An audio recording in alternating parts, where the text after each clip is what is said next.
विश्व के सभी मेरे साथियों को राजरत्न अम्बेडकर की ओर से जय भीम, नमो बुद्धाय। आज मैं आप लोगों को साकेत बुद्ध भूमि के बारे में अपडेट देने के लिए यहां पर आया हूं कि किस स्टेज में यह आंदोलन है। 21 मई को 22 मई को अयोध्या में जो विवादित मंदिर का निर्माण इस लॉकडाउन के पीरियड में भी जारी था, वहां पर खुदाई के समय, समतलीकरण के समय बुद्ध के अवशेष मिले, प्राचीन अवशेष मिले और पूरे भारत में ये एक मांग उठी कि वो बुद्ध भूमि है और इसलिए वहां पर बुद्ध के विहार का ही निर्माण होना चाहिए। और एक मांग उठी कि जो अवशेष वहां से निकल रहे हैं उसका ठीक तरह से जतन किया जाए, प्रोक्योरमेंट किया जाए। हम लोगों को यह भी सुनाई दिया कि जो अवशेष वहां से निकल रहा है उसे क्रशर में डालकर उसकी मिट्टी बनाने का काम वहां पर चल रहा था। मैं सबसे पहले भंते सुमित रत्न जी का आभार व्यक्त करना चाहूंगा। हालांकि मेरी उनसे कभी बात नहीं हुई, उनका नंबर मेरे पास नहीं है, लेकिन सोशल मीडिया के माध्यम से, यूट्यूब के माध्यम से जब पता चला कि लॉकडाउन के पीरियड में जब हमारे पास आने जाने की कोई व्यवस्था नहीं है, इन हालातों में भी वो वहां तक पहुंचे। हालांकि उनको अंदर जाने से रोका गया, लेकिन ग्राउंड रिपोर्ट उन्होंने दी और भारत में सभी बौद्धों को जगाने का काम उन्होंने किया। भारत के बाहर भी ये संदेश गया और फिर उस समय से सभी लोगों ने इन अवशेषों को जतन करने की मांग की। सभी लोगों ने राष्ट्रपति को, प्रधानमंत्री को, मुख्यमंत्री को, डीएम को, कलेक्टर को, सभी लोगों को निवेदन दिए। सभी स्टेट से ये मांग गई कि यहां से बुद्ध अवशेष जो मिल रहे हैं उसका जतन किया जाए और ये जो समतलीकरण का, खुदाई का जो काम चल रहा है इस पर रोक लगाई जाए। और सिर्फ भारत से ही नहीं, मुझे जितने भी मेल्स सभी लोग कर रहे थे, मेरा ईमेल आईडी ये सीसी में रख रहे थे और मुझे बहुत सारे सीसी यानी कॉपी मेरे पास मेरे मेल पर आ रही थी।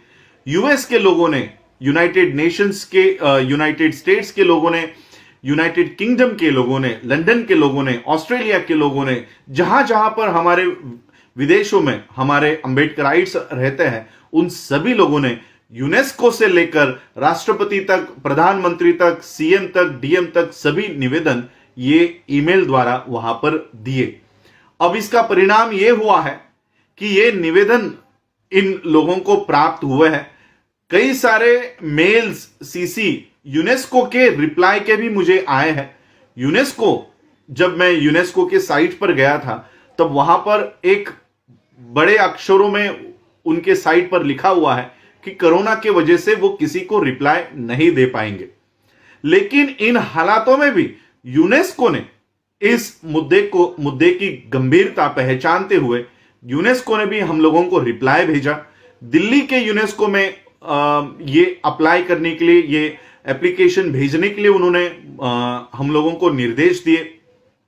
तो इस हालात में भी उन्होंने हमको रिप्लाई दिया। तो अब इसका परिणाम यह हुआ है कि ये सारे एप्लीकेशंस, ये सारे निवेदन पूरे भारत भर में से, पूरे विश्व में से प्रधानमंत्री, भारत के प्रधानमंत्री, भारत के राष्ट्रपति, उत्तर प्रदेश के सीएम, उत्तर प्रदेश के कलेक्टर, वहां के स्टेट, वहां के जिला, डिस्ट्रिक्ट डीएम्स और इन सभी लोगों को जो निवेदन गए हैं उसका परिणाम यह हुआ है कि अब यह समतलीकरण का काम और ये खुदाई का काम महीने भर के लिए, 1 महीने के लिए इसे रोक दिया है।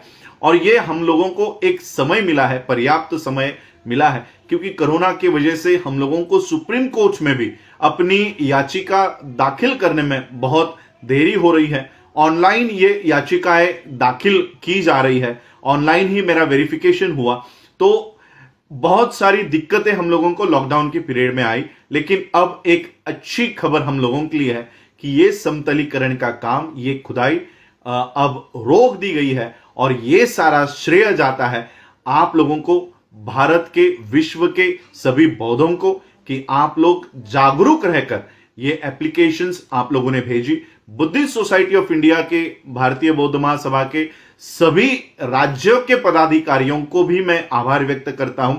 ये सारे मेरे साथी हैं जो आईएएस ऑफिसर्स है, आईआरएस है, बड़े बड़े पदों पर है, वकील है, सुप्रीम कोर्ट में भी ये प्रैक्टिस करते हैं। तो सभी लोगों ने ये एप्लीकेशंस तैयार करके और ये ईमेल आईडीज जो उन्होंने मुहैया कराई, सभी लोगों को वहां पर ये ईमेल भेजने के लिए प्रेरित किया, तो उनका भी मैं आभार व्यक्त करता हूं। सभी बौद्धों के अलग अलग जो संगठन हैं जिन्होंने ये पहल की और इस समतलीकरण का काम रोकने के लिए एप्लीकेशंस किए, निवेदन किए, उनका भी मैं आभार व्यक्त करता हूं। और विशेष आभार मैं बनते सुमित रत्न जी का व्यक्त करता हूं कि इन हालातों में भी वो वहां तक पहुंचे और जमीनी सच्ची जानकारी लोगों तक पहुंचाने की उन्होंने पहल की, काम किया, तो उनका भी आभार। आने वाले समय में अब हम लोगों को सुप्रीम कोर्ट में अपना ये मुद्दा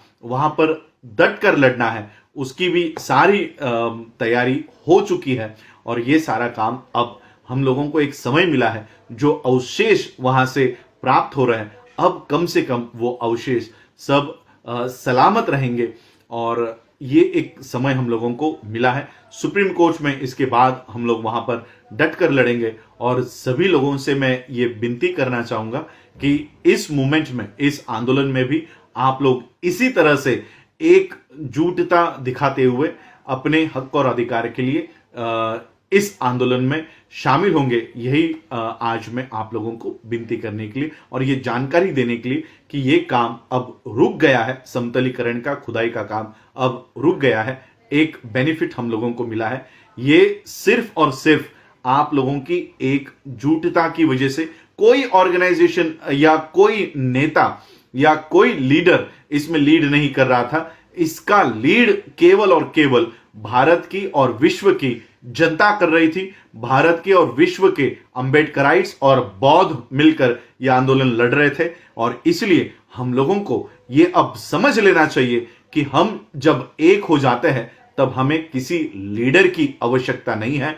हमको सिर्फ गाइडेंस अगर मिल जाए कि हमको क्या करना है, तो ये आंदोलन हम अपने ही बल पे सफल कर सकते हैं। इतनी ताकत भारत के और विश्व के बौद्धों में है।